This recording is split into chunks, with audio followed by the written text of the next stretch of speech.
সিলেটের বিভিন্ন স্থানে রবিবার দুই সড়ক দুর্ঘটনার ঘটনা ঘটেছে। এতে আহত হয়েছেন অন্তত ১১ জন। ক্ষতিগ্রস্ত হয়েছে বেশ কয়েকটি যানবাহন। রোববার মহানগরের উপশহর ও দক্ষিণ সুরমায় এ দুটি দুর্ঘটনা ঘটে। সিলেট মহানগরের উপশহরে দুপুর 12:30টার দিকে ৬টি সিএনজি চালিত অটোরিকশাকে ধাক্কা দিয়েছে একটি বাস। ১২ বছরের রিপ্লেসমেন্ট গ্যারান্টি নিয়ে তানভীর মেটালি প্রথম বাংলাদেশে।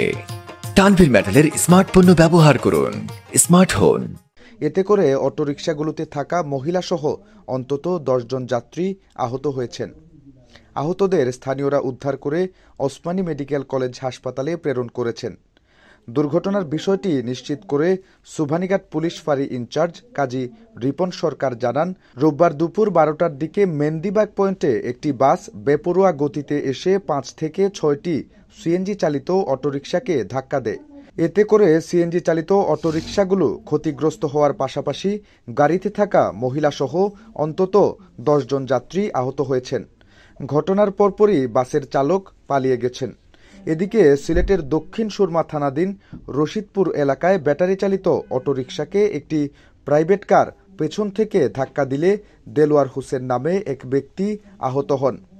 আহত দেলোয়ার বিশ্বনাথ থানার মোহাম্মদপুর এলাকার বাসিন্দা। আহত Delwar Hossain Sylhet MAG Osmani medical college হাসপাতালে চিকিৎসাধীন রয়েছেন। অটোরিকশা ও প্রাইভেট কারটি জব্দ করেছে দক্ষিণ সুরমা থানা পুলিশ।